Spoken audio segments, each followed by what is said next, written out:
بیماری پھیلنے نہ پائے۔ دوسری چیز کہ اس عید سے پہلے جب چاند نظر آتا ہے اس رات کو چاند رات کہا جاتا ہے۔ حدیث میں ابن ماجہ شریف کی حدیث ہے، اللہ کے رسول صلی اللہ علیہ وسلم نے فرمایا، جو شخص عیدین کی راتوں میں یعنی عید الفطر اور عید الاضحیٰ کی رات میں، یعنی چاند دیکھنے کے بعد مغرب سے لے کر جو طلوع فجر تک، طلوع شمس تک، سورج کے نکلنے تک یہ رات رہتی ہے، اس رات میں جو شخص عید الفطر اور عید الاضحیٰ کی رات میں جو شخص ایمان کے ساتھ، اخلاص کے ساتھ اللہ کی رضا کے لیے اللہ کی عبادت کرے گا، اللہ تعالیٰ ایسے وقت میں جب سارے لوگوں کے دل مر جائیں گے، اللہ اس عبادت کرنے والے بندے کے دل کو زندہ رکھیں گے، اس کو نہیں مرنے دیں گے، وہ نہیں مرجھائے گا۔ یعنی میدان حشر میں جب سب لوگ پس مردہ ہوں گے اور اللہ کے جلال کی وجہ سے خوف کھا رہے ہوں گے، عیدین کی رات میں اللہ کی عبادت کرنے والے اس دن میں خوش اور مسرت میں ہوں گے اور ان کے دلوں میں فرحت ہوگی، بے چینی نہیں ہوگی۔ کتنا مبارک وقت ہے۔ ہم اس رات کو صرف یہ نہ سمجھیں کہ چاند رات گھومنے پھرنے کی رات ہے، چاند رات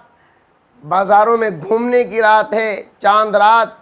عیش اور مزے کرنے کی رات ہے، نہیں، بلکہ اللہ کی عبادت کرنے کی رات ہے۔ ممکن جتنا ہو سکے کوشش کر کے لہو و لعب سے، لغویات سے، فضولیات سے بچ کر کچھ وقت آرام کر لیں، کچھ وقت اللہ کی عبادت کر لیں، اللہ سے استغفار کر لیں۔ اور ایک دوسری حدیث میں اس رات کو لیلۃ الجائزہ بھی کہا جاتا ہے۔ یہ لیلۃ الجائزہ انعام کی رات ہے۔ اس رات کو اللہ تعالیٰ لیلۃ الجائزہ کے نام سے تعبیر کرتے ہیں کہ میرے بندوں نے پورے مہینے محنت کی، روزے رکھے، تراویح پڑھی، آج کی رات میں اپنے بندوں کو انعامات سے نوازوں گا۔ ہم جانتے ہیں کہ انعام انہی کو ملتا ہے جو انعام لینے کے لیے حاضر ہوں۔ تو انعام لینے کے لیے حاضری کا وقت یہ ہے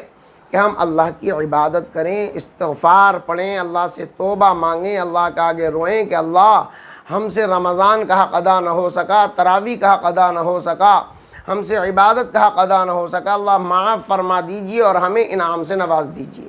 نہ یہ کہ ہم بازاروں میں اپنا وقت ضائع کریں، جو ضرورت ہو وہ اپنی ضرورت پوری کر لیں، بقیہ اوقات اللہ کی عبادت میں، قرآن کی تلاوت میں، تہجد کی نماز میں لگائیں، تو یقیناً اللہ ہمیں مغفرت کی، بخشش کی اور وسعت رزق کی بھیک نصیب فرمائیں گے، انعام سے نوازیں گے، اور ہم کامیابی اور کامرانی کے ساتھ، خوش و خرم کے ساتھ اس عید الفطر میں کامیاب ہو کر اللہ کی مغفرت کے مستحق بن جائیں گے۔ تو دوستو، اس موقع پر ہمیں خاص طور سے اس بات کا خیال رکھنا ہے کہ ہمیں عید کے دن بھی کوئی عمل ایسا نہیں کرنا جس سے ہمارے ملک میں رہنے والے دیگر ہمارے برادران وطن کو اس کی وجہ سے یہ کہنے کا موقع ملے کہ ہمارے بھیڑ جمع کرنے سے، ہمارے اکٹھا ہونے سے اور ہمارے زیادہ اختلاط کرنے سے، لہو و لعب کرنے سے یہ نقصان پہنچا۔ ہمارے بہت سارے نوجوان یہ سمجھتے ہیں کہ اب رمضان مکمل ہو گیا، شیطان کھل گیا، تو بہت سارے نوجوان اللہ انہیں ہدایت عطا فرمائے، بچنے کی توفیق عطا فرمائے کہ وہ گانے بجانوں میں لگ جاتے ہیں، شراب نوشیوں میں لگ جاتے ہیں، آوارہ گردیوں میں، سیر و تفریح میں۔ تو عید کی رات میں بھی اور عید کے دن بھی ہمیں ان چیزوں سے پرہیز کرنا ہے اور پوری زندگی پرہیز کرنا ہے۔ اللہ تعالیٰ اپنے فضل و کرم سے ہمیں لیلۃ الجائزہ میں، انعام کی رات میں بھی ہمیں انعام سے تمام مسلمانوں کو نوازے، اور عید کے دن بھی ہمیں خوشی منانے کے ساتھ ساتھ